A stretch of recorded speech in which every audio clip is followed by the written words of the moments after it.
Well, hi, everybody. Another Conversations with, and with me is Richard Morco, my dear good friend from West Brookfield. Great to be here. Always great to have you. Well, you know, I did something cavalier. I decided that the time had come for me to, now that they narrowed the field, I guess, down to 10 Well, candidates. 120 instead of 250. Whatever it was, yeah. And I watched the Democratic debate. And I'm reminded of my meeting with George Bernard Shaw. You know, when I was doing political consulting, politicians get accused of flip-flopping. Well, I came up with a way to get around that, call it a little spin. And I was having lunch with George Bernard Shaw over in Dublin in 1890. And he reached across the table and he said an interesting thing to me. He said, Dick, progress is only made by change. Progress is only made by change. And if you can't change your mind, then you can't change anything. So anytime somebody was going to accuse one of my candidates of flip-flopping, I would make him tell that little story, that he changed his mind based on new information. When this whole thing first started, I was kind of enamored with Kamala Harris. I didn't think much of Elizabeth Warren. I have no support at all in me for Bernie Sanders, only because I was in Vermont and I knew he was a rep up there and a mayor and a senator, and in the 25 years he's been in office, sucking up the public money, he hasn't ever accomplished a thing but talk. And then, of course, my sentimental favorite, and I say that because I am one of these people who firmly believes that you need some sort of knowledge and experience. My dad always used to say, always do business with an old established firm with a lot of experience. And so I lead to Joe Biden because of all the modern presidents. He is the most experienced. Served in the House, long time in the Senate, 8 years as a vice president. Well, you can't get much more credentialed about the inner circles and the workings of Washington than that background. So I kind of lean to Joe. But I have to say this. When I watched that debate, I saw a woman who absolutely turned me around a little bit. And she did it with an intriguing approach. She never got negative.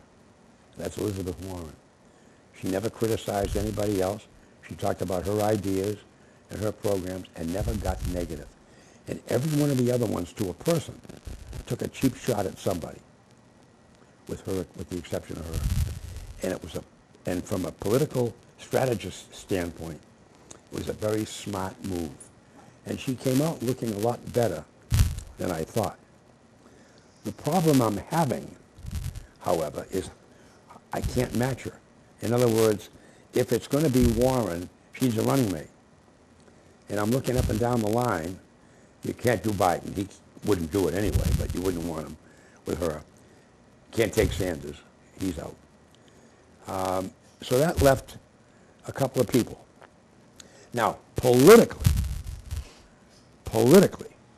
never mind what you think of them personally, a great ticket politically would be Warren and O'Rourke, because that's Southwest, that's Texas and the Northeast. So from a vote standpoint, it covers the country. The problem Warren would then have is, who else can she go to? Because the kid from South Bend, that's the Midwest. Mm-hmm. That's not bad, but that's all rednecks in there, and he's not going to be able to help her. In the Midwest, it's all rednecks. Yeah. Indiana, Illinois, that's where those hardliners are. Anyway. The bigotry. I'm just talking politically here. So anyway, but then, so there's not too much else on that. There's Booker, but then that's New Jersey and Massachusetts, and that wouldn't fly. And but I have to say, I was more impressed with Elizabeth Warren in this particular debate than I have been all along. Because I wrote her off as a cheerleader. Because she runs out, hey, waving her arms and jumping up and down. And so it was interesting. And I think a lot of people, get upset with Joe Biden because he gaffes. And, a slip of the tongue is not a fault of the mind. Question for you, Dick, though. You watched this. Yeah. I told you I did something more pleasant. I stabbed myself in the eye, so I didn't have to do that. Oh, yeah. But you did that. You took one for the team.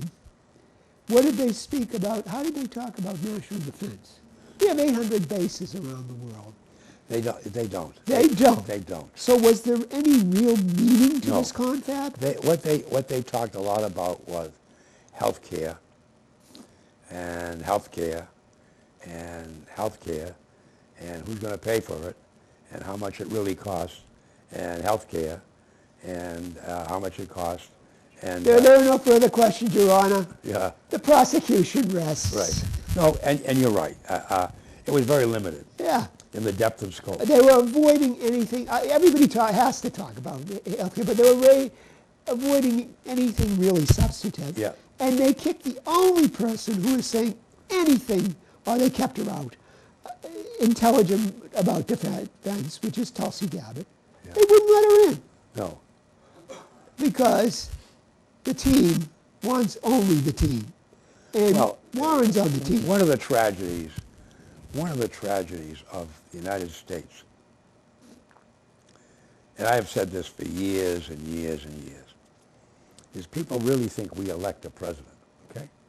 Let me tell you what really happens. A bunch of fat, rich cats get together, and they decide who's going to get the nomination as a Republican. And a bunch of rich, fat cats get together, and they decide who's going to get the nomination as a Democrat. And then we get to decide which one of those two we want. That's That's what it is. And that's why everybody that screams, we have to protect our democracy. See, a little guy can't win. Yeah, a real democracy is, and then when I was pretending to study ancient Hellenic history and Athens' constitution, it was a brilliant little republic. But they made the point that as a democracy, it was totalitarian. 50% plus one of the vote, and they could kill you. So the ethos of democracy is the death of Socrates. They killed one of their best men because they didn't like what he said. Granted, he was obnoxious. But that's what democracy is, and we have to think about that. Yeah. And that's why we have, it's very imperfect, and we got to perfect it, an electoral college. How do we make it better? How do we make an electoral? Well, first of all, we don't do it.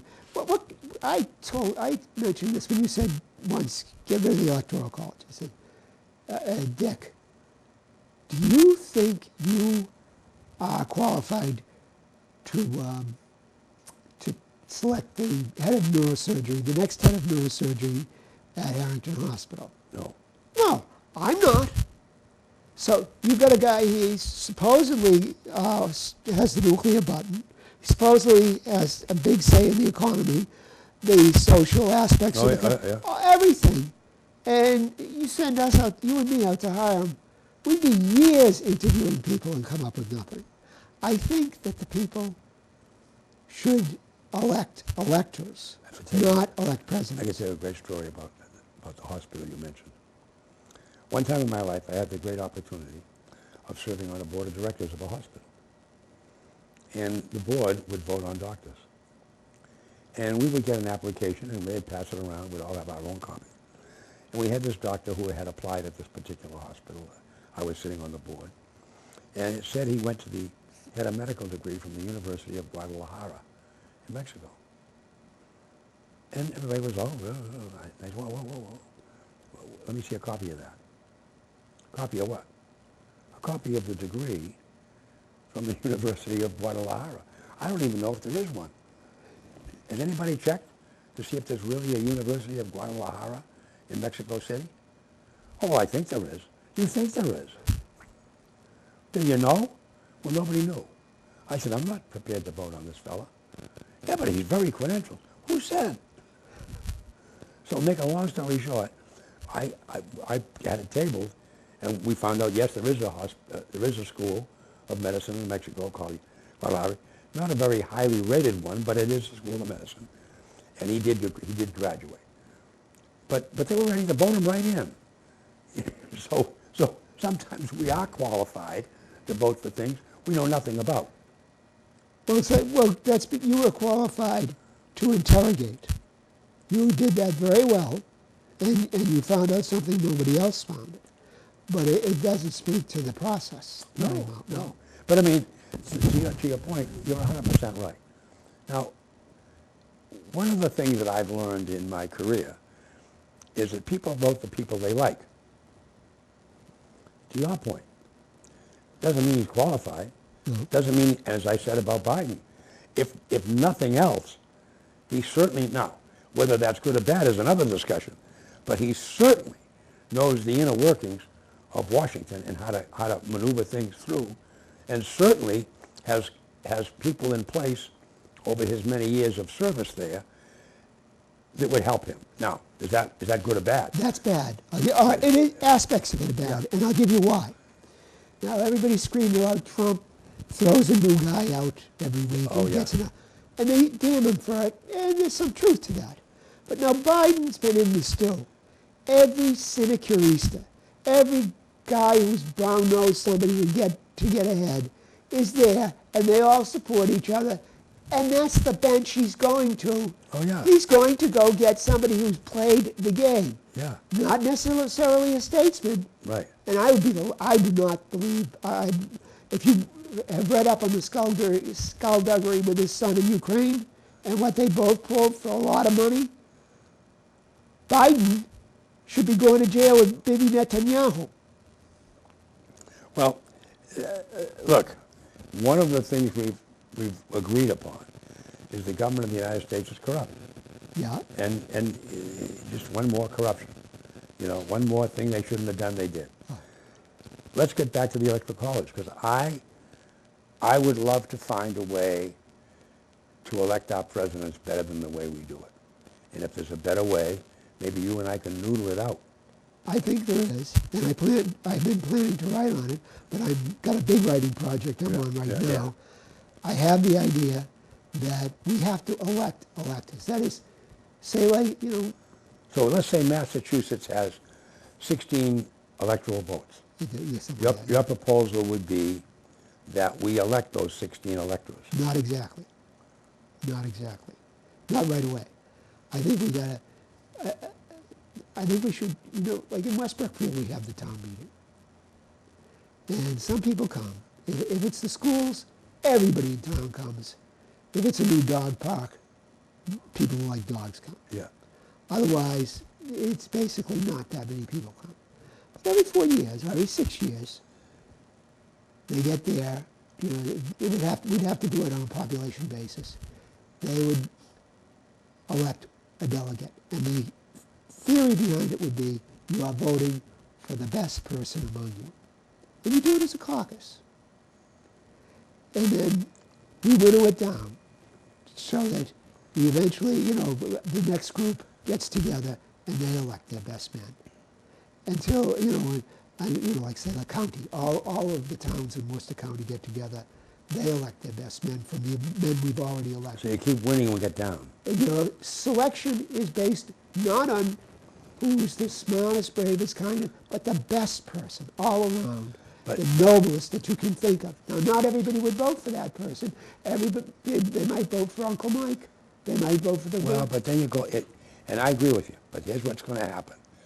Somebody will rise up out of there that's charming and delightful and cute or attractive, because people vote for somebody they like. Yes, I agree with that, but we're electing... We may not get the best guy. We're electing the electors. We may not. But we're not electing somebody who's going to be there 10 years.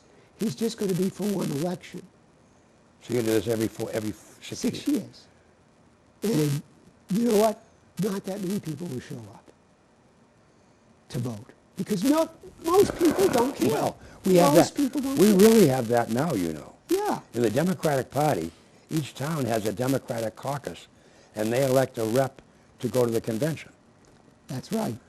And the Republicans elect a rep to go to the But convention. they're doing it among people who have been campaigning to be president for 4 years. Yeah. The election cycle starts Right. before the next election. So that the college, the way it's structured, it is apportioned by the number of people who live in the state. Yes. So- No, by the number of representatives. Representatives, and I believe Well, the that's- senators. representatives are based on, Yeah. representatives are based on population. Yeah, but also senators. Well, So- every state only has 2 senators. Right, so if you have 11 congressmen, you get 13 votes. That's how it is. And nobody can, there's restrictions on who can run. But the other thing is, part of it would be, nobody can run for president. You have to be selected. Well, we need to do something. We do. This doesn't work, Right, and it hasn't worked. right. And because I submit that the American population, the American people, have no choice at all as who it's going to be. They only pick from one or two. Exactly. They pick from one of two. They have, other than that, they have no choice at all, no say as to who. Now I saw something the other day, and I don't know if they can do it, and if they can, what a travesty. That the GOP now is saying, so that nobody will run against Trump. That's Bill Weld, and I guess there's somebody else announced he's going to run. There's not going to be any primaries. They're going to eliminate all the primaries because they don't want anybody running against Trump. Now, that was obviously initiated from the White House. Right. But having said that, if they do that, I think that's a huge, huge mistake. Because it's going to dramatically change things. Who will notice? Oh, 90% of the people won't care. But the fact is that, and I don't think Bill Weld can win, and I don't think the other guy's going to win. I don't think Bill will, but I was hoping he'd run because I wanted to go to happy hour with Bill. I'm sorry. I have to share this with you. I was at an appointment at Mass General recently, and I had to go out and get some blood work done. And there's one area where you go to get your blood work done. And I'm sitting there with my wife Jen, and I look up and the governor comes in and sits down, and he walks over and turns his name and he comes back. I said, "Good morning, Governor." And of course he beamed. Everybody looks around and they're looking for, Charlie Baker, and there's Bill Weld. So I went over and I shook his hand. "How are you? Good to see you." He said, "Oh, I'm great." Blah, blah, blah, blah, blah. And I went back and sat down. And so he went in to get his blood. So he says, "You know him?" I said, "Yes." I said, "I met him when he was governor a couple of times." I said, "I don't know him well." I said, "But I recognized him." And I said, "He's a governor, and I like to, give him a little ego trip every once in a while when you bump into him." And he laughed. Well, and a month later, he's running for president. So I said to Jen, "See, Jen, I should have said, hey, if you need somebody to hire me, I'll run your campaign for you." But, no, I just, I was watching, did you ever watch The View with the women?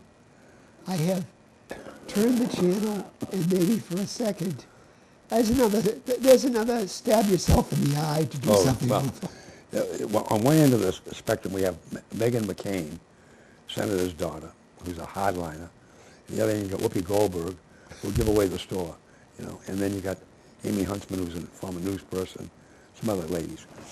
And it's fun. I mean, I watched the 12 o'clock news. At least Whoopi's witty, Well, I watch the 12 o'clock news, so I flip it on about 5 minutes of 12 when I get ready to have a little lunch. And so I see a little bit. I don't watch it per se, but I get a little bit of it once in a while. And they really get going some days. And they're funny ladies. And but of course they all hate Trump, including McCann. Oh yeah, well I mean he savaged your old man. Yeah. And so they hammer him, hammer him. And it's really amusing. But again, we sit back And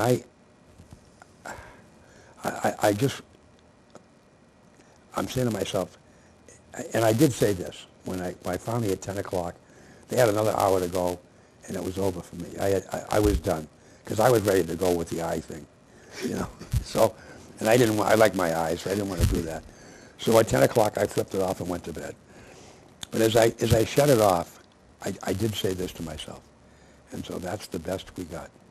Oh my, oh my. But it isn't. But what it is TV as an institution. Everything eventually reduces to the lowest common denominator. I mean, reality shows. Oh, I mean, come on. I don't even watch the foolish thing.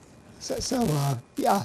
And we've all watched something we've said, what did I just, why did I humiliate myself by watching it? But we watched it. Yeah. So, it is a reflection of... Well, I have to tell you, I get up at 4:30 every morning, and I go in the kitchen and I put on Channel 5. And I have a little coffee and I have my little muffins and whatever I'm going to have, my cereal and whatever. And I go back to bed about a little after 5. And my dear wife, Jen, always says, anything new on the news? When I get back into bed, and here's what I say. 2 people in Dorchester got shot last night. I said, different street, 2 different guys, but same thing. There was a fire in Jamaica Plain last night. House burned down. I said, different street, Jamaica Plain, same poor neighborhood. And I go down the whole list. And I said, 2 ladies got hit and run. The cops haven't got the guy yet, but they think it's a white car. Yesterday it was a red car they were looking for. Today it's a white car. And I go, every morning, it's the same stories. Dick, you know what? You're baiting me here now to ask you the question. There's only 2 reasons to be watching that. One is the weather, and the other is what happened in the sports. No, well, otherwise, you're torturing yourself. Well, no, but I do. See, I put on Nessun, and I put on Nessun just before I go to Channel 4, Channel 5, because I get the recap from overnight. I get the scores, so I know that. But the point I'm making is the real reason I watch it. There is a real reason. I want to make sure that other than my house, we're all still here. That's important. Yeah. That is definitely important. I want to make sure. So and when they all come on, and we have to understand, we have 2 or 3 attractive women who are very good. And then we have a buffoon. And the buffoon is this Doug Meehan on Channel 5. God forgive you. He's a buffoon. And then they have a buffoon at night, and that's Ed Harding. But they have Ben Simino, who's a real stand-up quality news guy. But they have these 2 buffoons on the bookends, that make these stupid remarks, and they think they're really funny. I used to do stand-up comedy at one time in my life, and there was nothing worse than somebody who tries to be funny that isn't, and thinks they are, and then they laugh at themselves, and they think it's hilarious. But anyway, I digress. Well, we all know what the news is entertainment. We all know that. And everything is breaking news, by the way. Breaking news. And they don't have... 2 shot in Dorchester. They don't have serious guys like you and me on. They have these handsome guys. They don't have an older woman, Oh, no. They have somebody who looks really good in a skirt. And notice nobody's dressed like Hillary Clinton on those shows? No. Yeah. So, I mean, it's an entertainment thing. Oh, of course. Yeah. Oh, yeah, no question about it. And then we have Big Bad Billy Fine, who's the Channel 5 president and vice president and general manager, who does editorials. And he is a knockout guy. Boy, he really knows those editorials. They beat on the T. But they're also the official shark station. I tell you a story. Every newscast, there's another shark sighting at the Cape, another shark sighting in Duxbury, and they'll show the fin out in the water. Now they get airplanes flying over, and you can see them swimming. I sent them a big email to the news department. I said, do you think that all of us home watching your station, because you become the official shark station, I said, and do you think none of us realize that the Atlantic Ocean is loaded with sharks? By the way, they've been there before Channel 5 went on the air. There you go. That's where they live. Uh-huh. They live in that water. That's theirs. That's their habitat. And they've been there for years and years and years. And you telling us that there was another one down the Cape doesn't help us. That's why the Wampanoag already- were great swimmers. We already know. Yeah, that's where they live. They're out there. They've been there for years. You know, give me a break. And they didn't respond back, of course. No, of course not. But anyway, although they have started to, I wrote 3 different times. Drives me crazy when they say, and I'm Liz Smith, and I'm live in Chelsea. I say, do you think I thought you were dead? And so now I sent them that. Why? So now Mary Saladna, that's Mary, she's saying, hi, I'm Mary Saladna, and I'm here in Chelsea. Well, that's great, yeah. I've made a little inroads. Right. I got a couple of them to say, you know, the guy's right. I'm live in Malden, you know. Really? No kid. Breaking news. Oh, every story, the first 6 stories are breaking. They're out By the way, Carl Yastrzemski's grandson I was going to mention hit a that. home run last night. And Carl came out with the kid. Did Yeah. you see that? Wow. He was walking around with the Yeah. kid in the outfield, and then the kid hit a home run in the 4th inning of 5th inning, dead center field. I was up cheering like heck. And I tell you, it was good to see the kid. He looks a lot like Oh, it looks like Carl, yeah. the Yeah. grandfather. Yeah, it was good to see them together and Yeah. stuff. And boy, he kept all his hair like you have. Yeah. And it's as white. No, No, the more white than yours. that's not white. That's Arctic blonde. Oh, okay. Well, I'm gray. In fact, the funny part about mine, when I wet it gets dark. And the hairstylist that I cut my hair, she said, because you have a lot of pigment still in your hair. So as it dries, it lightens. So We like to sort of get to the end of the show and do a little beauty segment here. yeah, with we'll the do two of that. us, Yeah. Oh, you know, I've got somebody coming next week. Her name is Lena, and she's an Italian cook. And she's going to come on and she's going to do a program with me. She does Italian cooking and she does catering. So I'm dying to have her come on, and because I love Italian food, as it happens. And what I'm hoping is that she might do a regular program for us once a month and actually cook and make a recipe. That would be brilliant. Oh, I would love to have that. You know, so Talk about self-serving there, I'm guy. kind of hoping, you know, I'm kind of hoping she might bring a little of her sauce with her. You know, if it's her grandmother's recipe, especially. Oh, Right from the old country, you know. you're onto something. I think this is the way to do it. Well, we went from champs to chumps. That was the first. And we didn't even talk about how the Middle East is inflamed. The Saudis, gone. Yeah, that's Saudis. They, Well, oil's dropping right back down again. of course, yeah. You know, we don't need them anymore. Yeah. We don't need them anymore.